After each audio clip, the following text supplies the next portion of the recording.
আমার বেশিরভাগ কাস্টমারই যখনই আমার কাছে কেক বানাতে আসবে তখনই বলবে যে আপনার পছন্দ এবং আপনার চয়েস মতো যে কোনো একটি কেক বানিয়ে দেবেন, শুধু ফ্লেভার বলে দিবে। আর তখনই কিন্তু আমি চিন্তায় পড়ে যাই, কিন্তু আমার চয়েস মতো বানানো কেকগুলো আসলে অনেক অনেক বেশি সুন্দর হয়। হাই এভরিওয়ান, আসসালামু আলাইকুম। কী অবস্থা, সবাই কেমন আছেন? আশা করি সবাই অনেক ভালো আছেন। আমি মান্না প্রতিদিনের মতন আরও একটি সুন্দর ভিডিও নিয়ে আপনাদের কাছে চলে আসলাম। আজকে আমি ভ্যানিলা 1 পাউন্ড একটি কেকের ডেকোরেশন দেখাবো। আর কেকটি ছিল পিঙ্ক কালারের। এখানে আমি হোয়াইট চকলেট ব্যবহার করেছি। প্রথম আমি কিছু হোয়াইট চকলেট কুচি কুচি করে রেখে দিয়েছিলাম ভিতরে দেওয়ার জন্য, কারণ আমার কাছে চকলেট চিপসগুলো ছিল না। তারপরে আমি প্রত্যেকটা লেয়ারে সুগার সিরাপ, চকলেট চিপস, তারপরে গানাশ দিয়ে সুন্দরভাবে একই প্রসেসে ডেকোরেশনের কাজ শেষ করব। তারপরে আমি প্রত্যেকটা লেয়ারে কিন্তু সুগার সিরাপ ব্যবহার করেছি। ক্রাম পুটিন করে ফ্রিজে রেখে দেবো। আর এভাবেই প্রতিটি কেক আমি একইভাবে একই প্রসেসে কিন্তু সবসময় ফিনিশিং এবং আইসিং, তারপর আপনার কেকের ডেকোরেশন সব কিছু করে থাকি। আপনারা প্রত্যেকটা ভিডিওটি দেখে নেবেন। আসলে নিত্য নতুন এক একটা কেকের ডেকোরেশন দেখতে খুব ভালো লাগে। আপনারা অনেকে আমার কেকের ডেকোরেশন পছন্দ করেন।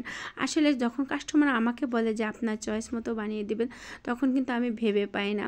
আর এই কেকটি যে অর্ডার করেছিল ও আসলে খুবই আমার একদম ক্লোজ আর খুবই কাছের মানুষ ছিল। ও বলেছিল যে আন্টি, কেকের ডেকোরেশনটা আপনি আপনার মনের মতো করে করেন, কিন্তু আমার হাতে খুব কম সময় ছিল, তাই একদম ইজি সিম্পল একটা ডিজাইন করেছিলাম। আর কালারটা বলছিল পিঙ্ক করতে। সব পিঙ্ক কালারই করব, কিন্তু সাথে থাকবেন, দেখবেন যে কিভাবে পিঙ্ক কালারটা করি।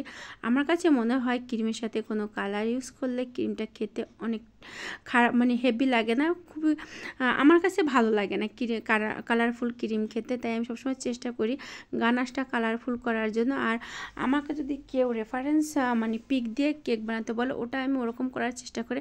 আর আমার পছন্দ মতন যদি কেউ কেক বানাতে বলে, আমি অবশ্যই গানাশটা ব্যবহার করি।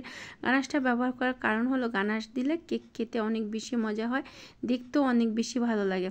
যেহেতু ও পিঙ্ক কালারে বলছে, তাই দেখুন আমি কিন্তু গানাশটা পিঙ্ক কালারের ব্যবহার করব। আর ক্রিমটা কিন্তু সম্পূর্ণ হোয়াইট ছিল। এ কারণে কী হবে জানেন, কেকটা খেতে অনেক অনেক বেশি মজা হবে। আর আপনার গানাশে বেশি কালার ইউজ করতে হয় না, অল্প কালার ইউজ করলেই অনেক সুন্দর একটা কালার চলে আসে।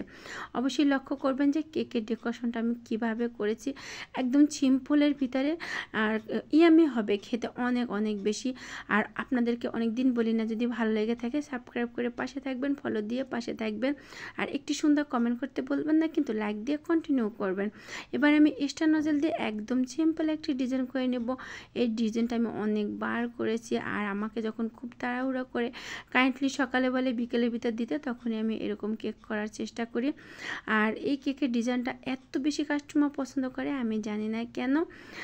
দেখুন আমি কিন্তু ফাইনালি প্রায় অর্ধেক কাজ শেষ করে ফেলেছি। এবার ছোট্ট একটি স্টার নজল দিয়ে নিচে বাটারটা দিয়ে নেব। আর নিচে যে বাটারটা আমি কয়েকবার করেছি, তারপরও কেন জানি এটা করতে ভালো লাগে। এই বাটারটা দেখতে অনেক অনেক বেশি জোশ আর খুবই সুন্দর লাগে। আর কালারটা দেখুন, আমি ক্রিমে যে কালারটা ইউজ করছি একদম হালকা একটু পিঙ্ক কালার, মানে স্ট্রবেরি রেড কালার দিয়ে আমি হালকা একটু পিঙ্ক কালার করে নিয়েছি। আর একটা কথা দেখুন, আমি অনেক সুন্দর সুন্দর হার্ট শেপের টপার বানিয়ে রেখেছিলাম। আর এখানেও আমি কিন্তু পিঙ্ক কালারটা ব্যবহার করেছিলাম। সো পিঙ্ক কালার বলতে আমি রেড কালারটা অল্প কিছু পরিমাণে দিলে এরকম পিঙ্ক কালার হয়ে যায়।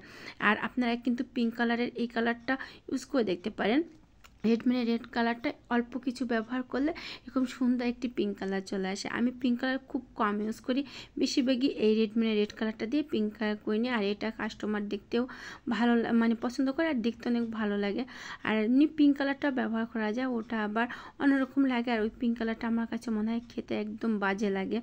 আর যাই হোক, এটা আমার মন্তব্য। আপনারা যারা অন্যরা কাজ করেন বা খেতে ভালোবাসেন, তারা ওই পিঙ্ক কালারটাও করে নিতে পারেন। নামটা লিখে দিলাম। আর সুন্দর করে কিন্তু সুগার বল দিয়ে ডেকোরেশনটা শেষ করলাম। মাশাআল্লাহ, ফাইনালি আমার কেকের ডেকোরেশনটা শেষ।